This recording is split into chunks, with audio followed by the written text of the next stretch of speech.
It was just announced today that Rolex is going to begin selling pre-owned watches. Yes, the brand that is notorious for having some of the highest premiums on their watches in the aftermarket compared to the retail price is soon, very soon, within the next few months, going to be handling and controlling the pre-owned Rolex watch market. We're going to be talking about that, my analysis of this, also things I've talked about them doing in the past, and also how they are expanding so quickly, what's going to happen with Rolex watches as well in the future, and maybe what you can do as a collector to either prepare yourself with your collection now or in the future, insights to help you kind of curate your own watch collection, because that's what we do at Delray Watch, delraywatch.com. We buy, sell, trade watches, not just Rolex, but many other brands as well. Before we do that, guys, on the wrist today, Patek Philippe 5110 world time. I love this watch. You see more about this watch and others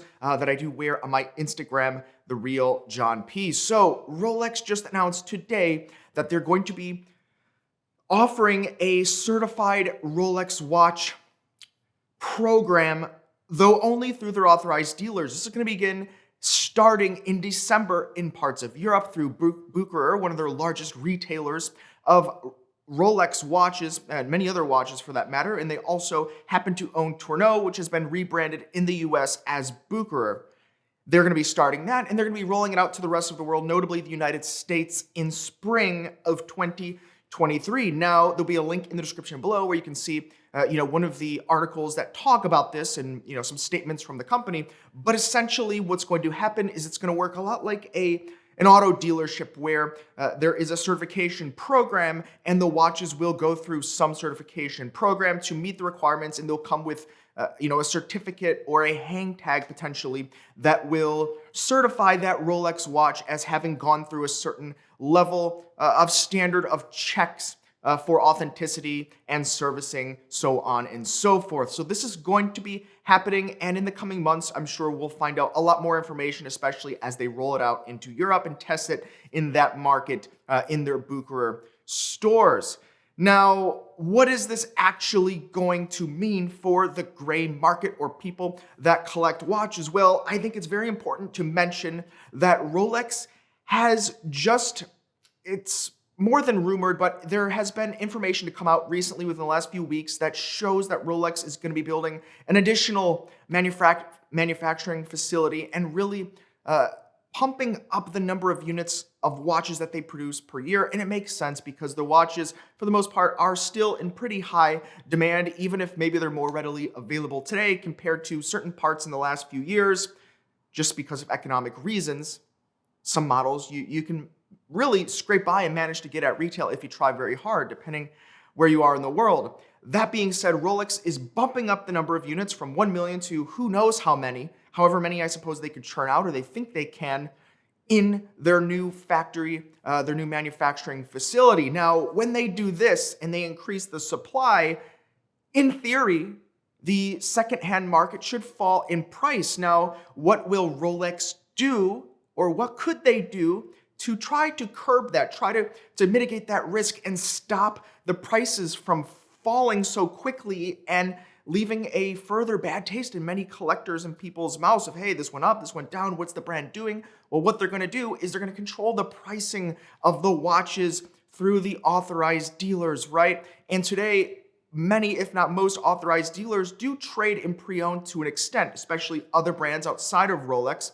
But when it comes to the inner workings of the brands, having resale agreements with the authorized dealers, the issue really comes down to selling the watches for more than the retail price. And that is very bizarre to someone walking into a store. They want to buy a new watch. They see the pre-owned one more expensive than the new one. And it's a very dicey and difficult conversation for most people to have with someone that maybe is not totally familiar with how the watch market's been playing out. So they're going to be able to control better the pricing of the watches. And because they will have such authority in this space, I think there's a pretty decent chance at this working. Now, what this also does mean is that the larger players in the gray market, think the ones that have thousands and thousands of pieces, you know who they are, well, they're very likely to get stuck between a rock and a hard place and maybe have to begin ignoring Rolex pre-owned because this program is only going to be available to authorized dealers. But the interesting thing is these large gray market sellers, very large sellers, they have a very similar overhead to an authorized dealer, right? We're talking huge physical footprints, huge staffs, teams, movie studios, all this kind of a thing. Whereas you have smaller guys who are maybe shooting things on camcorders, in the back of the office or in their home and things like that, and the overhead is much lower, right? Like at Delray Watch, we're able to offer such great prices because we have a very small, nimble team.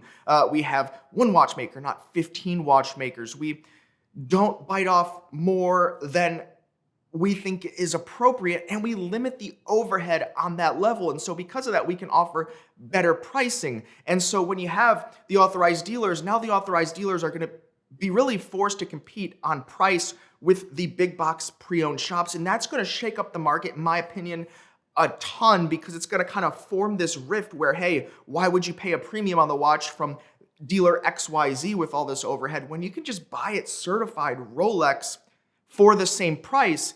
But if you're shopping for the best price, then you can go to someone like a Delray Watch or a Forum Seller or someone else where the overhead's not there. They can offer a better price. Sure, you're not going to get a trinket or a little, trophy or something that says, yeah, I bought this from a Rolex authorized dealer. But at the end of the day, they're really going through the same types of watchmakers' hands. So if you don't really care about that trinket, that's fine. It's right. It's like a difference of, are you going to buy a certified car where, are they putting it through a 45-point inspection? Or are you going to buy the car that, maybe that you want and you know a little bit about it, and if you know watches, you know what to look for, you know how to find a good deal, and what makes sense to actually add to your collection is someone that goes on the internet, watches the YouTube videos, goes on the blogs, studies the watches because they like it as a hobby and not just, hey, look what I have on my wrist. That I think you'll be in a great position to get some great deals in the future because, in my opinion, it seems like with the way Rolex is doing this, they anticipate that the prices in the secondhand market should come down.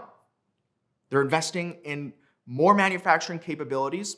They're making moves to control the values of the watches here, especially through the authorized dealers, which some of the biggest pre-owned dealers are the authorized dealers at the end of the day. So I think that's where Rolex is going with it, and they are the ones that would have the true insight because they make the watches, they sell the watches through at least their third-party boutiques. They have the best insight. So we can speculate all day, but you have to look at their moves, and I think that's going to happen. So as a collector, I think there could be some very great times coming up in the near future where maybe Rolex has become a little bit more readily available.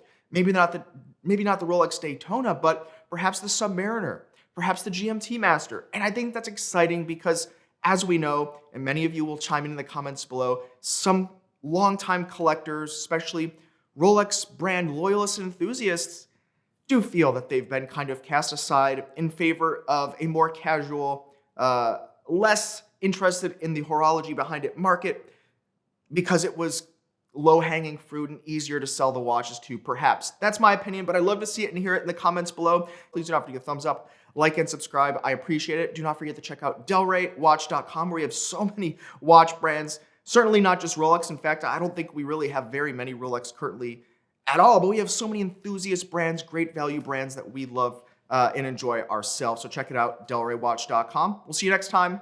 You've been chatting with John P.